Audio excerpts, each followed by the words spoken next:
রাষ্ট্রের যেই সংস্থাগুলো আপনি গুমের সাথে কারা জড়িত, গুমের সাথে নর্মালি জড়িত হচ্ছে রাষ্ট্রের যে বাহিনীগুলো, সরকার জড়িত থাকে, সরকারের যে বাহিনীগুলো জড়িত থাকে। মানবাধিকার কমিশন যদি চায় এই বাহিনীগুলোর বিরুদ্ধে তারা নিজেরাই হচ্ছে ইনভেস্টিগেট করতে পারবে।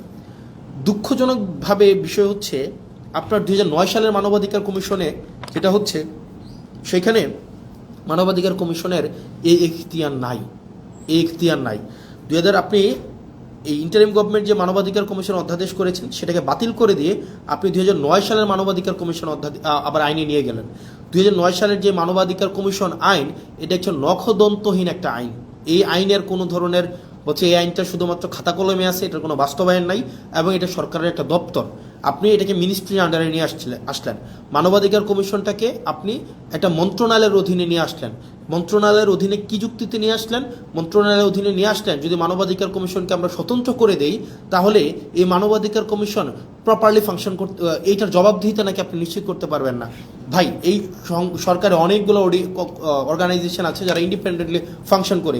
সিইসি ইন্ডিপেন্ডেন্টলি ফাংশন করে, সিজিএস ইন্ডিপেন্ডেন্টলি ফাংশন করে, এখানে হচ্ছে পিএসসি ইন্ডিপেন্ডেন্টলি ফাংশন করে। ঠিক একইভাবে মানবাধিকার কমিশন ইন্ডিপেন্ডেন্টলি ফাংশন করতো, কিন্তু আপনি যেটা করলেন সেটা হচ্ছে মানবাধিকার কমিশনকে একটা মন্ত্রণালয়ের অধীনে নিয়ে আসলেন।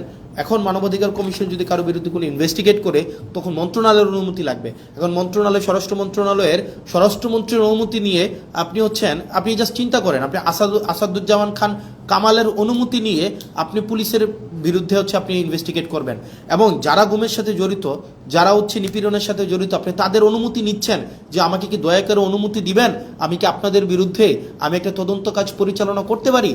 এখন এটা খুব স্বাভাবিকভাবেই সত্য, বাংলাদেশে গত 17 বছর রাষ্ট্রের যে বাহিনীগুলো গুম খুনের সাথে জড়িত ছিল তাদের কারো বিরুদ্ধেই কোনো ধরনের আপনার হচ্ছে কোনো তদন্ত হয় নাই।